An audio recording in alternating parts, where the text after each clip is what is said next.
Quiero empezar saludando a Daniel Sampero Espina, hacer una pequeña reivindicación de los humoristas dentro de las sociedades democráticas.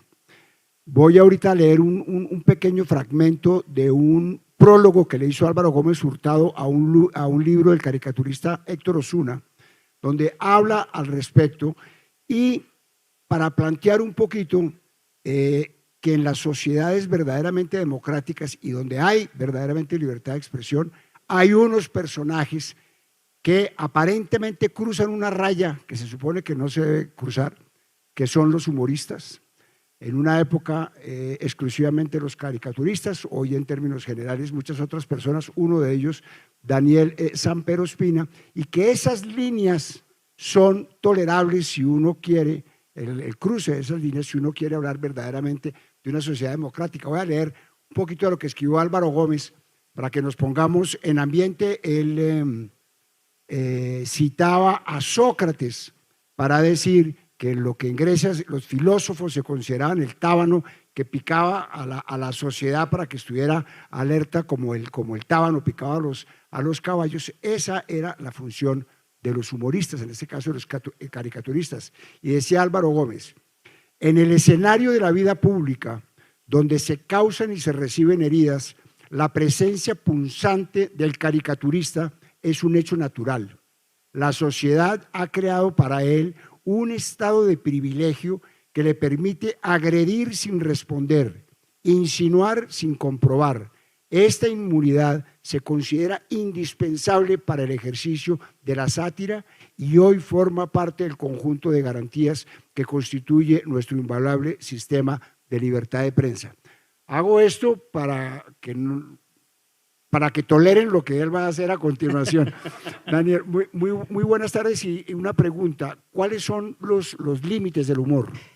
Bueno, muy buenos días a todos, muchas gracias por la invitación, muchas gracias Alejandro, Adriana, a todos los organizadores, a usted Roberto, muchas gracias por conducir esta breve charla, por la comparación con un insecto, con un tábano, eso me dignifica bastante. Los límites del humor, pues es una pregunta que siempre me hacen y yo creo que es imposible de responder porque el humor es esencialmente subjetivo. Y el mismo chiste que puede causar mucha risa en una persona puede causar a la vez en otra pues profundos sentimientos o de indignación o de rechazo, de lo que sea.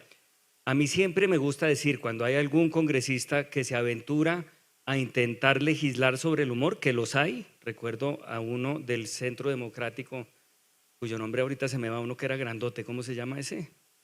Que parecía un gorila gigante. Carlos, bueno, ahorita me acuerdo, él propuso en determinado momento hacer una ley que de verdad regulara el humor y es una absoluta salvajada y es una absoluta tontería porque el humor cumple precisamente esa función que Álvaro Gómez decía. Yo creo que lo peor que le puede pasar a un humorista es quemarse con el voltaje de su propio chiste, es decir, que falle, que fracase el chiste, que no ofenda al blanco al que uno apunta, sino a la audiencia, por ejemplo, que la impresione. Ese es el mayor castigo y eso es suficiente. No creo que haya que ni delimitar al humor, ni crear una legislación para regularlo, ni mucho menos. Pero cuando la gente pone líneas rojas y dice, por ejemplo, la incitación a la violencia, ¿ese eventualmente Sí, puede ser uno? podría ser, pero habría que ver el chiste. Es que yo creo que es muy difícil como que aseverar generalidades dogmáticas para ver cómo debe actuar o no actuar el humor. Habría que ver exactamente cuál fue el chiste concreto y tal. Lo mismo dicen con chistes que pueden, no sé, por torear la dictadura de la corrección política, ser muy ofensivos o ser racistas y demás. Creo que depende de cada chiste, pero creo que el peor fracaso del humor es cuando no hace reír. El chiste malo. Claro. Ese es el peor. Bueno, pero aquí nos trajeron fue para hacer predicciones, pronósticos o análisis sobre lo que va a pasar el año entrante. Exactamente, sí. Esa Entonces, es la invitación, se supone. Me sí, dijeron que tenía que preparar un pronóstico sí, sobre el 2025. exactamente. Me lo dijeron sin más, ni siquiera reconocieron lo del taxi, nada. Simplemente me dijeron, prepare eso y venga. Y entonces, pues aquí traje algo de material a ver si usted está de acuerdo conmigo. Creo que el próximo año va a estar muy marcado por el desarrollo de los escándalos que quedaron sembrados este año. El primero Naturalmente el de los Bla, bla, sobornos bla, bla, bla, bla. de los congresistas. No, creo que esto está, creo que lo pusieron un poquitico mal. Bueno, el soborno de los congresistas, ahí están poniendo un video, pero debe ser una presentación que va foto por foto. Primera cosa que va a pasar el próximo año, sin duda alguna, diría yo que esa. Va a estar en problemas el ministro Velasco, pensaría yo, después de esta imagen que acabamos de ver tan diciente y tan bonita que le tomaron durante una plenaria en el Congreso, en la cual él decidió Bla, bla, bla, bla, bla, mostrarle. bla. Estamos quemando un poquito el material, lo podemos esconder. Entonces, bueno, el ministro Velasco creo que va a ser uno de los primeros grandes damnificados. Yo creo que lo vamos a ver metido en serios aprietos, no solamente dentales, como ese que vimos, pues que aprovechó el colegaje con el ministro de Salud para mostrarle una caries que le dolía. Yo no sé si eso pasará en otros países del mundo, esa era la foto que yo quería que ustedes vieran, pero aquí fue así. Creo que esa foto en una nueva reinterpretación a la luz de la justicia puede ver si le estaban midiendo el tamaño de las mordidas, por ejemplo. ¿Ya estamos o no? No, creo que no, ¿no? Ya, pareciera que sí. Hablo de esta foto que fue muy emblemática, cuando el ministro Velasco le daba aliento, por decirlo así, al otro ministro. Otro problema, otra persona que se va a meter en un problema, no, echen para atrás. Es el ministro Bonilla, perdón, que aquí quedó un poquito recortado la diapositiva, quiero decir. Era una foto muy famosa que le hicieron el año pasado cuando estaba saludando a la reina Máxima, que es de los Países Bajos, y aparecía él como representante del gobierno, porque aquí pasan unas cosas que uno no puede creer. Aquí de verdad el humor, la realidad supera el humor. Creo que él también va a estar en serios problemas, aquí lo podemos ver.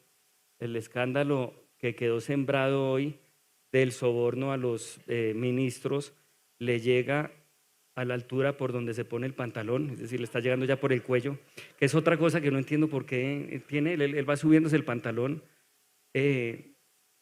a unos niveles en los que para rascarse la tetilla es más fácil entrar por la bragueta, porque realmente no.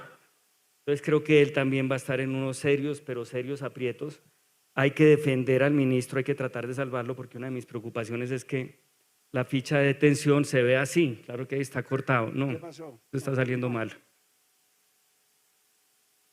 Pero quedó editado el ministro, él se alcanzaba a ver un poquitico. Es que lo estoy tapando. Me toca quitarme. Bueno, ahí lo alcanzan a ver un poquito. Ese va a ser uno de los problemas en caso de que el asunto del ministro salga mal. ¿Qué más? Mis hijos Nicolás, Andrés, otro Nicolás. ¿Podemos echar para atrás un minutico? Otros que se van a ver en aprietos el próximo año, los hijos del presidente. A mí me gusta recalcar siempre que este es el único país del mundo en que el presidente saluda en su discurso de posesión a dos hijos que se llaman igual. Y traje la prueba. Mis hijos Nicolás, Andrés, otro Nicolás. ¿Eso en qué lugar del mundo? Es Nicolás y el otro Nicolás, que es como decir Nicolás el malo y Nicolás el bueno, como si los Simpson en su momento lo hubieran pronosticado. El lío es que esta semana nos enteramos de que Nicolás el bueno, pues no es tan bueno, porque quedó implicado en un escándalo de tráfico de influencias, ¿no es así? Entonces tocaría rebautizarlo, Nicolás el malo y Nicolás el menos malo. Nicolás II. El Nicolás II, sí. ¿Qué más va a pasar? Creo que el tema de la agenda climática va a estar también en la primera fila de los titulares. Van a continuar las inundaciones, se va a volver a inundar la autopista norte como sucede cada año, y también como pasa cada año, aún en las tragedias el colombiano va a demostrar que está dispuesto a gozársela y a pasarla bien. También en las tragedias muchas veces hemos demostrado que la realidad tiene eso, no importa qué tan trágica sea la situación, siempre hay un ángulo de humor involuntario que en Colombia la rescata, como sucedió con el caso de la amiga de Melba, y aquí se la traigo. Para la 222. ¿Y le va a tocar caminar? Caminar. Melba, ponga caracol, me están entrevistando. Una maravilla. ¿Qué más va a pasar el próximo año? A ver, ¿qué más traje? Irrumpirá la inteligencia artificial ya en serio, ya de verdad.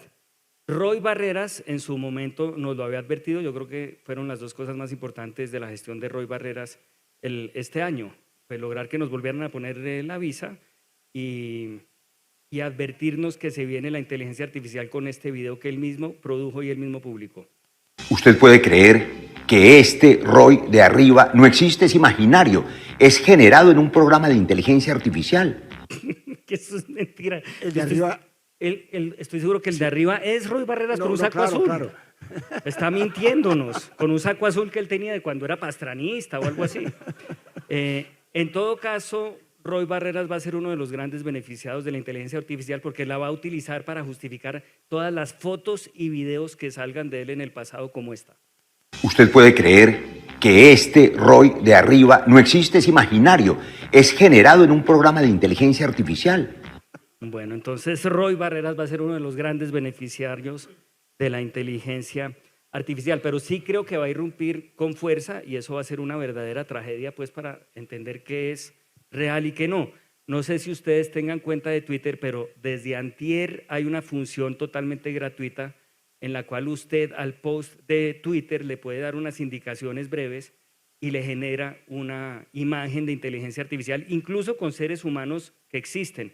Yo hice algunas pruebas, esta por ejemplo es el resultado de Twitter cuando le pedí que hiciera una imagen de Gustavo Petro llevando tejido humano a Marte, con la pinta que se pone cuando hay desfile militar, pues, o sea, vestido de blanco y tal. Y mire lo que reprodujo, es decir, claro, estamos en un momento un poco precario, pero esto se va a desarrollar muy, muy rápido. Y cuando hablo de esto me refiero a la inteligencia artificial, no al presidente Petro. Y así uno pudiera hacer con más imágenes, ¿no? Esta, por ejemplo, que yo no sé si, pero ahí se corta. Va a ser difícil saber cuál es inteligencia artificial y cuál no. Esto puede ser, el presidente Uribe es de esta semana, como si le hubieran agarrado a un grupo de raperos y le hubieran prestado la ropa, porque no tenía ropa o algo así, todo le queda grande. O esta misma, ¿no? Esta, aunque usted no lo crea, no es inteligencia artificial. No es que alguien le haya dicho a Juan Manuel Santos que por favor huela una paca de marihuana delante de un montón de fotógrafos a ver si queda bien o a ver si evita la fama de que habla trabado, pues. Entonces eso va a ser un verdadero desafío también. Estas imágenes van a ser muy, pero muy habituales a partir del próximo año y van a inundar la campaña política del 2026 y pues va a ser muy complicado saber de verdad cuál es real y cuál no. Esta es real, por ejemplo. Esta sí es. Ahí está Petro emancipándose de amor, como lo dijo ayer de forma muy conmovedora.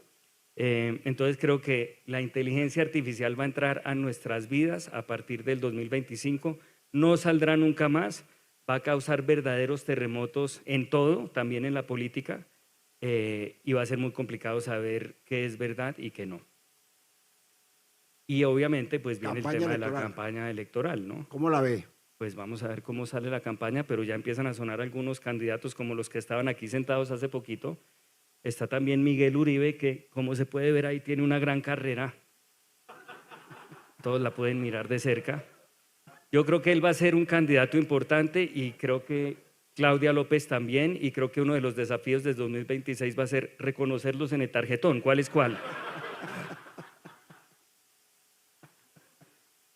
¿Qué otros candidatos? Vicky Dávila, la candidata más seria del uribismo. Creo que aquí tengo el momento en el que Janfri, su primer votante, mostró su primera reacción cuando supo que ella se lanzaba. A ver. ¿Quién eres tú? Vicky Dávila. ¿Ah? Espera, ¿para dónde vas? Sale corriendo y era su único voto. Esto va a ser difícil. ¿Qué más? Las reformas de Petro, yo creo que se van a terminar resolviendo para un lado o para el otro a partir del próximo año también. La primera es la reforma capilar, que se la van a tumbar, es decir, aquí podemos ver en qué terminó el implante de Gustavo Petro, que no sé si a usted le llama la atención, pero es absurdo que un presidente que es de izquierda se ponga implantes, ¿no? Después de los 64 años. ¿Pero y qué tiene que ver que sea de izquierda? No, pues que uno supone que la izquierda es un poco más intelectual, menos vanidosa, que está por encima de ese tipo de gustos tan burgueses. El hecho es que para lo que sea, este es un retrato que le tomaron a Petro en Uruguay, en una librería, creo, y pues ahí podemos ver cuál fue el resultado del implante capilar. Si lo pagó con plata del Estado, esto es detrimento público. Detrimento público, incluso. Preocupante ese resultado. En la comisión tercera quisiéramos reabrir la discusión porque nos equivocamos. Unos veníamos del baño, entendíamos lo contrario. Sí, esta es otra reforma que se cayó como la capilar, que es la reforma tributaria. Esta es una imagen de ayer, no sé si ustedes la habían visto, es la explicación del presidente del Senado, Efraín Cepeda, pues explicando qué fue lo que pasó, porque votó equivocadamente. La razón era pues muy franca, él estaba en el baño y según dice como que se demoró por algo, no sabemos por qué, si no había papel, o sea, no pudimos entender y no era necesario decirlo tampoco, yo nunca voy a entender por qué dio esa explicación. Sale, dice que se demoró en el baño, pues que la bragueta, que una cosa, que la otra, ahí explica y dilata un poco la cosa. Cuando ha debido aprender del representante Camilo Ávila, a quien este año le sucedió algo parecido, pero no se puso a explicarle a nadie qué era lo que había pasado, simplemente se la jugó y votó como su corazón le dijo. Vuelvo y le insisto, qué pena, secretario, estaba en el baño, ¿me puede leer la proposición? Es que ya estamos en votación, representante. Ah, bueno, voto sí. Voto sí, voto carajo. ¿Qué importa lo demás? Sin explicar tanto y sin pensar tanto, tiene toda la razón, yo soy habilista. Bueno, la reforma a la salud va a estar en serios problemas a menos de que no tomen como referencia a la ex candidata María José Pizarro y le peguen una medio trasquilada. Si no pasa o si pasa, es decir, va a seguir en riesgo la salud, creo que ese va a ser uno de los grandes, de las grandes tragedias que vamos a heredar de Petro, todo lo que suceda con el sistema de salud, que es un sistema deficiente, pero que gracias a esta reforma puede terminar convertido en algo peor de lo que ya de entrada era. Y así lo expresa esta colombiana, a quien yo quiero rendirle un tributo porque expresa mejor que nadie lo que significa vivir en Colombia. Es un país en el que uno no sabe si reír o llorar. Son dignos de sacar una camilla. ¿Ah? Y imagínense, más de una vez han colocado las personas que vienen enfermas en esa tablilla